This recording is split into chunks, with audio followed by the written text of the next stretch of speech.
Good morning. I would like to start by saying that it's an honor to be speaking to you this morning. Thank you so much for the opportunity to share with you about my spiritual path. The title of my talk today is Sikhi, the Universal Path, and I'll get to that in a minute.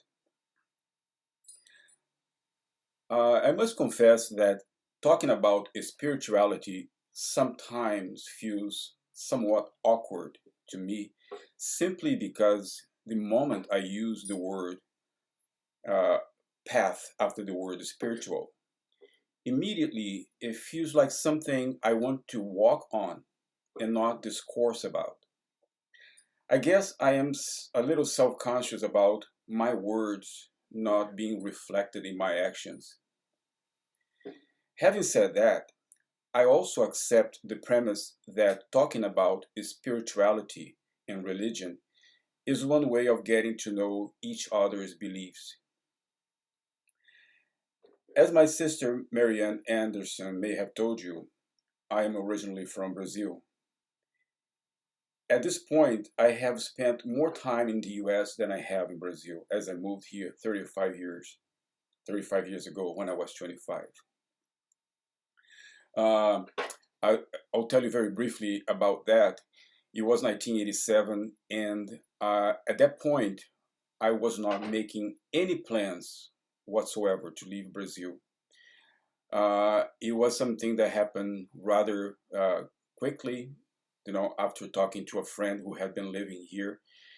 And as she told me about her 2 years living in Los Angeles when she went to visit Brazil, that sparked an interest in trying that myself. So in a matter of 4 months, I went from never thinking about moving to the United States to actually being on a plane to move here.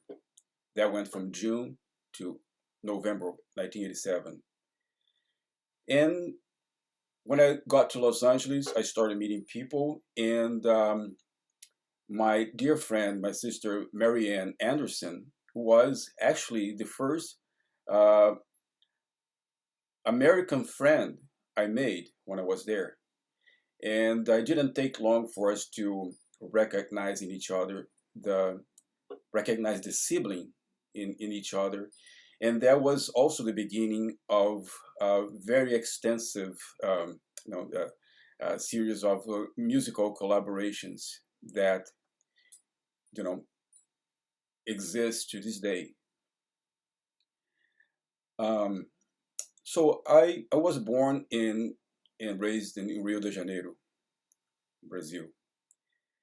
I was baptized in the Catholic Church, and I grew up practicing that religion. In terms of spirituality, my life as a child revolved around the church. As young as 14 years old, I would play piano for several mass services and weddings every single week. That's how much time I spent in church. The way Catholicism is practiced in Brazil can be at times different from the way it's practiced in other countries. And I'll tell you why. Brazil, from its foundation, received not only influence from Europeans, but very importantly from our African ancestors. During those shameful years of slavery, Africans were not allowed to maintain their religious and spiritual practices and were heavily suppressed by the Catholic religious authorities. So they, slaves, would disguise their deities in the images of Catholic saints, and that way they could continue with their practice. And I must say that affected how future generations would worship. And it was the beginning of what we call in Brazil, in the Portuguese language, sincretismo religioso, or religious syncretism. Different spiritual practices combined in one single ritual. Anyway, I kept my church activities. I kept it up, and eventually I began feeling like taking my dedication a step further. After dedicating much of my time to church endeavors as a layperson, I began feeling compelled to explore religious life as clergy, as a member of the clergy. So at the age of 16, I entered a Franciscan seminary to study and become a priest. It was a great experience, not only from a spiritual perspective, but also a cultural one, as we had great teachers in different subjects and a very good music program. Then, when I turned 17, things began shifting. I'm sorry, shifting a little bit. I would feel more questions arising, and as I asked those questions, I felt I was getting answers from only one source. So the very idea that someone from a specific faith had all the answers and people traveling a different spiritual journey were wrong, that began bothering me. I had seen people, including friends of mine, going through a similar transformation. And the solution many of them encountered was to go from one religion straight to another. That didn't feel right to me, personally. What felt more natural, more organic, if you will, was to detach myself not only from the Catholic Church, but any organized religion. Although I must say I never stopped attending events at churches due to the fact that many of my musical engagements would take me to perform at houses of worship of all denominations. As time went by, my distance from practicing any specific religion grew bigger. The interesting aspect of all this is that I felt I was getting closer to a simpler way of immersing in spirituality. I guess we all know of the importance of teachers as we go on taking steps in our journey. And I was reminded of the importance of that importance as I began paying attention and realizing my teachers were all around me. People who didn't even realize they were being perceived and accepted by me as such, my teachers. And although these were all people from different life situations and who didn't know one another, they all had one thing in common. They expressed their spiritual leanings with their actions rather than with their words. And that really impressed me, still does. After many years of maintaining my journey like that, I began, for no apparent reason, to tie a turban. At that time, I already had long beard and hair, and people would ask me all the time if I was a Sikh, and I would respond, no. But the question would always come my way, and I would still say no. And after a while, after being asked that question so much, I got really curious about Sikhs. So I researched and found many resources on the subject. I got books, went online, and began reading about it. Eventually, right after I moved to Vancouver, Washington with my family. I discovered a Gurdwara near our house. Gurdwara is the correct word for Sikh temple, and it means door to the Guru. Basically, through my readings and attending the Gurdwara, I went through a profound immersion in getting to know that spiritual path and faith. And as I learned more about this faith, I could see which aspects of it would speak to me. One that really touched me, as simple as it may seem, is what in Sikhi we call Nam Japna. That means thought of God at all times, or think of God with each breath. When I learned about that, I thought, wow, what a concept. In fact, when one practices that with more intention, it becomes a form of meditation we call Nam Simran, which is a meditation we do by repeating the name Waheguru, silent or out loud. And by the way, Waheguru is one of the words we use for God. In fact, the word guru in Sikhi is used very differently from our common everyday expressions. For example, we so used to saying things like she's a computer guru or he is a tennis guru. In Sikhi, we use that word differently.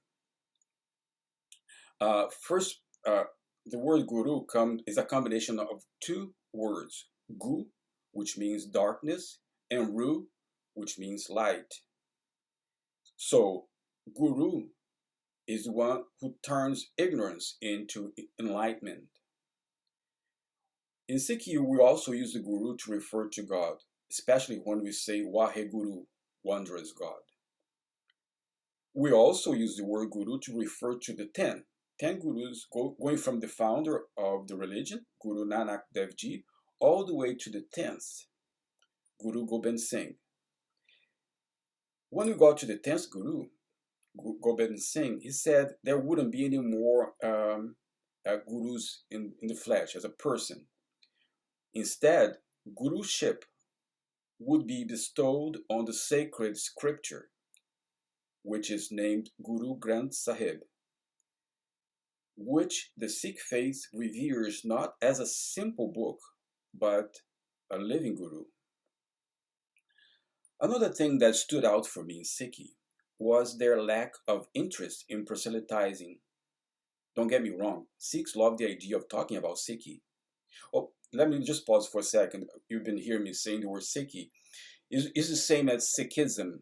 Sikhism is the way we say in the United States in English to refer to that religion. But Instead of saying Sikhism, we always say Sikhi. So going back to that, Sikhs love the idea of talking about Sikhi, but that is done from a standpoint of this is who we are, and never from the standpoint of you must believe what we believe. In the past, especially in recent times, there has been many a case of violence perpetrated on Sikhs, mainly due to ignorance and not knowing who they are and what this religion stands for. What makes this situation even more worrisome is the fact that Sikhs have been in America for well over 100 years. But little by little, people get to know Sikhs through their expressing the basic tenets of our religion. One of them is called Langar, or community kitchen, where all are invited to sit and eat together. In any gurdwara, anywhere in the world, you'll find langar, where they feed anyone regardless of their creed. For example, at Sri Harmandir Sahib, also commonly known as Golden Temple in Amritsar, Punjab, is a known fact that over 100,000 people are fed every single day of the year. Another very important part of the Sikh faith is called Seva, Seva, which means selfless service. In fact, there are many organizations in the world which mobilize countless people to help in any situation where there is dire need of assistance, whether it's caused by warfare or natural disasters. Shardikala is another teaching that's very characteristic of this path. It means having high spirits in any life situation. These were many of the things I got exposed to during my initial years learning about Sikhi. And after about 4 years of that, I was offered the opportunity to take Amrit, Amrit, which is the initiation or baptism in the religion. So in 2013, I went through this initiation. I took Amrit, which means nectar. I felt when that happens, I felt that that path became more serious and my resolution became even more real. I find more and more that most religions seem to have some common points, which is why I really believe in interfaith. I was reading a little bit about the seven principles of the Unitarian Universalist Church and gladly noticed some intersection with Sikhi. Like, for example, the fourth principle, a free and responsible search for truth and meaning. That made me think of one statement that we have in our faith, which is truth is high, still higher is truthful living. The first words one reads in the Sikh scripture, Guru Granth Sahib, is Ik Onkar Satnam. That can be translated as there is only one God or creative force, and God's name is the truth. The first verse of the Sikh scripture is also known as Mool Mantra, meaning essential teaching. And in fact, every time I read it, I feel like this prayer could be uttered by anyone from any religion, a religious affiliation. And it goes like this. I'll read to you uh, very briefly. One God, named Truth, Creator, without fear, without hate, timeless, immortal, is neither born nor dies, self-existent, is revealed by the grace of the Guru. Truth in the beginning, truth through the ages, truth now, truth shall ever be. So this has been, my practice in the Sikh faith, and I feel like every time I'm invited to talk about it, sometimes uh, I sound a bit tentative, especially because after many years of practicing this being on the spiritual path, I still feel like uh, a student. In fact, that is, by the way, that's the meaning of the word Sikh, the student, uh, learner. So to me, that shows you how the practitioners of this religion, this spiritual path, are on a constant path of discovery and learning. And to me, that is very inviting and, and compels me and inspires me to be on learning experience every day.